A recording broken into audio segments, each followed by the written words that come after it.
Fala galera, Robson Lima aqui. Vamos comentar uma notícia. Um juiz federal do Tribunal do Rio de Janeiro disse, em decisão, né, provavelmente de primeira instância, mas eu não conheço desses detalhes jurídicos, e esse juiz simplesmente decidiu que coisas como dizer em TV ou em rádio que esses cultos eram coisas do demônio, não sei o que, isso não se configurou. Ou então até incitar ao ataque, né, terreiros, esse tipo de coisa. Enfim, agressões em geral não, aos cultos afro-brasileiros não seriam agressões à religião, né? Porque, como todos nós sabemos, a Constituição defende a liberdade de religião e coloca que a defesa da liberdade de religião é uma tarefa do Estado, né? Então, se uma religião se sente perseguida por outra religião ou por outra coisa, o que ela deve fazer é recorrer ao Estado. Pois é, o que esse juiz está dizendo é que não, eles não podem recorrer ao Estado porque Umbanda, Candomblé não são religiões. E na decisão ele citou... Eu tô rindo porque isso é muito ridículo. Na decisão ele citou as características de uma religião. E as características de uma religião, para eles... Primeiro, a lei brasileira, em momento algum, ela define o que é uma religião. Certo? E ele citou características que ela deve ter uma divindade, que ela deve ter um código de ética, que ela deve ter um livro sagrado. E não. E pois é, para além do aspecto jurídico, que eu não vou comentar porque eu não sou do direito, vocês do direito se entendam aí com essa decisão. O que eu achei interessante, na verdade, é nós estarmos ainda nos debatendo sobre a ideia de o que é uma religião. Eu digo ainda porque, em termos sociológicos, a gente já largou de mão essa ideia de definir quadradinho o que é uma religião. Entende? Ah, Robson, então você está me dizendo que a sociologia não tem um conceito de religião? Não, claro que tem. Mas nós, como vocês já devem ter percebido, não somos cientistas naturais, né? As coisas sociais são um pouquinho mais fluidas, então nosso conhecimento ele tem que acompanhar essa corrente de água, né? Vamos conversar um pouquinho então sobre religião.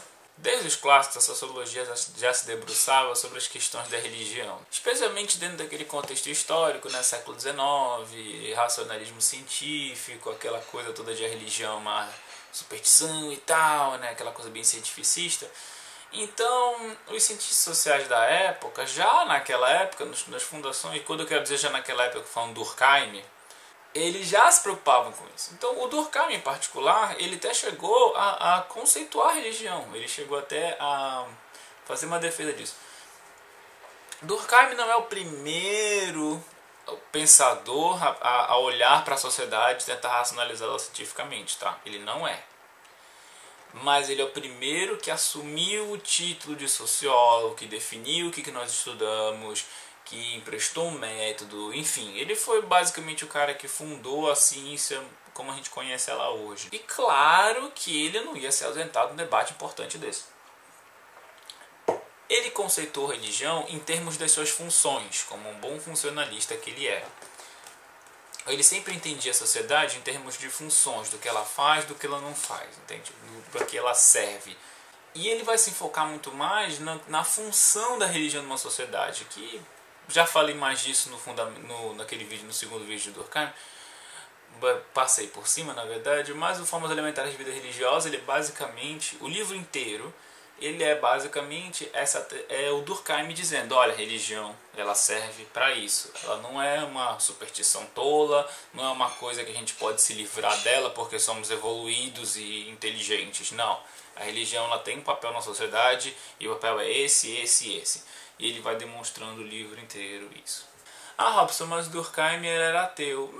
Mas ele entendia que a religião tinha um papel na sociedade, né? Ele nunca, a ideia do Formas Elementares de Vida Religiosa nunca foi ser uma profissão de fé, entende? Isso não, de nenhum deles na verdade. Então, prosseguindo, a gente tem o Weber, né? O Weber também, que é conhecidíssimo por falar de religião. Eu já falei também um pouco sobre o assunto no terceiro vídeo lá do Weber, do Desencantamento do Mundo, né? Só que Weber ele vai falar de religião sempre relacionando a outros aspectos, entende? Ele não vai estudar religião pela religião também. Ele vai se preocupar muito sobre como a religião, os sentimentos religiosos, ou melhor dizendo, a ética religiosa, ou seja, a religião como na vida cotidiana da pessoa, né, dos agentes sociais, dos grupos, etc. Como essa prática religiosa, essa ética religiosa, vai se refletir em outras esferas da vida, né? Como na esfera econômica, na esfera política, que aí a gente tem coisas como, que é toda a tese do ética protestante e espírito do capitalismo, que é justamente o fato de que a ética protestante ela é um dos fatores causais do capitalismo de tipo moderno na Europa ocidental. Não é o primeiro, nem o único, talvez nem o mais importante, mas não, mais importante não, mas definitivamente bem importante. Bem a moda do Weber, na verdade, falar esse tipo de coisa. Marx, ele já pensava na religião em termos de falsa realidade, que é o conceito básico de ideologia, né? Que é aquela coisa que alguns de vocês já devem ter ouvido falar, que a religião, ela é como a frase famosa, o ópio do povo.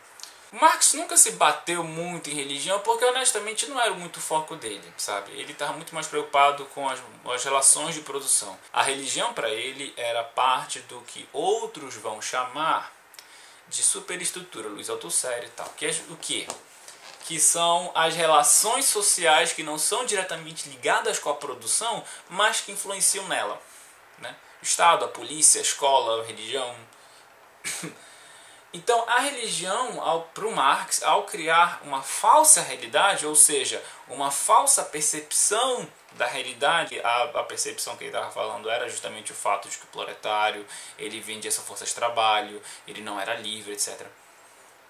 A religião, ao criar essa falsa percepção sobre a vida, né, do trabalhador, ela o entorpece e o permite viver, né, permite continuar sendo explorado.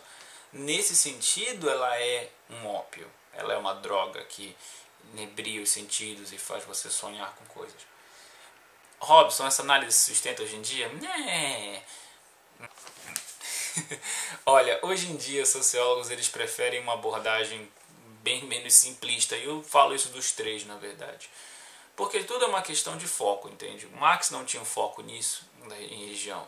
Religião para ele era uma coisa que estava conectando com outras coisas. Então não era uma ele nunca sentou e fez uma grande sistematização.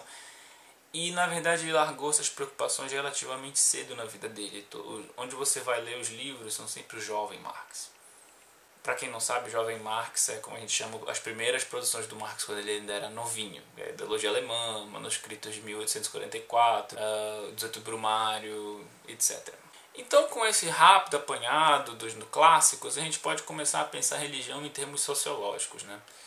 Hoje em dia, a gente prefere pensar a religião muito em termos de como um enfoque que na verdade ficou muito famoso com Marcel Mauss, que é o antropólogo, o sobrinho do Durkheim, que vai ser um dos primeiros antropólogos que vai se preocupar em pensar a religião em termos mais modernos, né?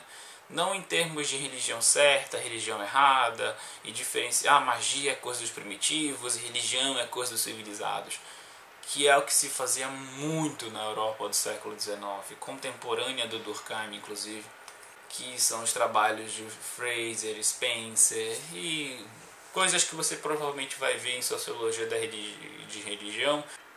Então, o Mauss, ele vai pensar em religião e magia em termos muito simples. Ele vai trabalhar com a ideia de que magia é o que as pessoas de determinado grupo social chamam de magia. Ao fazer essa definição bem simples, ele está na realidade fazendo uma coisa extremamente complexa, que é empoderando, digamos assim, dando poder para as pessoas que ele está estudando. Ele não está mais agindo como o cara que senta em cima da colina e anota as coisas que os índios estão fazendo. Ele está assumindo as representações desses grupos sociais como verdadeiras para o grupo social e tentando entender o que essas representações significam para aquelas pessoas, que é o procedimento básico, não só da antropologia, mas das ciências sociais como um todo, quando a gente estuda representações sociais.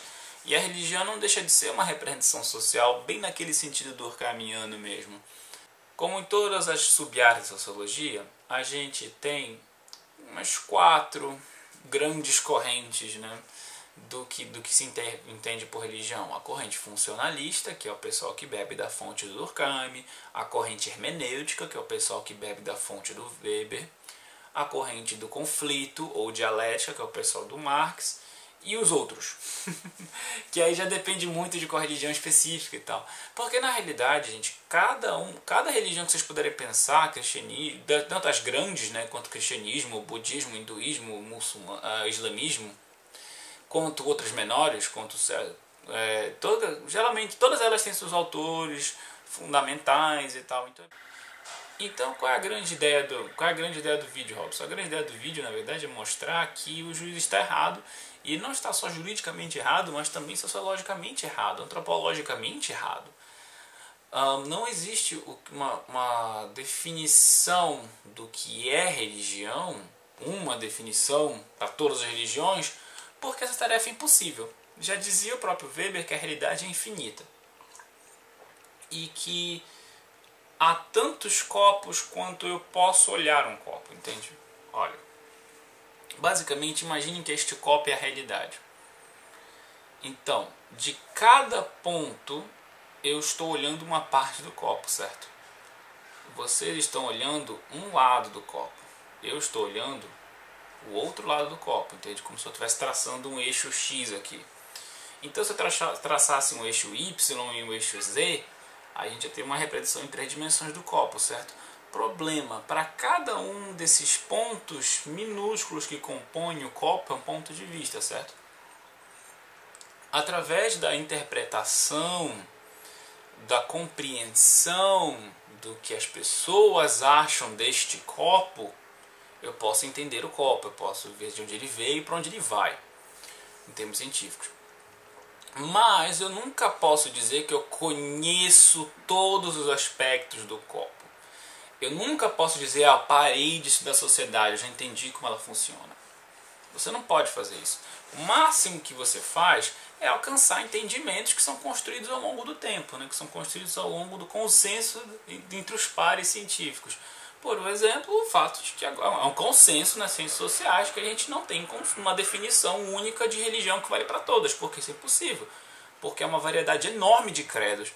Muitos credos nem têm livros sagrados, não têm tradições escritas, mas são religiões, estão lá. As pessoas que os praticam entendem dessa forma, entende? Então qual é o meu grande comentário sobre a notícia, né? Cara, esse juiz está viajando. Eu acho que esse é o meu grande comentário em termos de pessoa.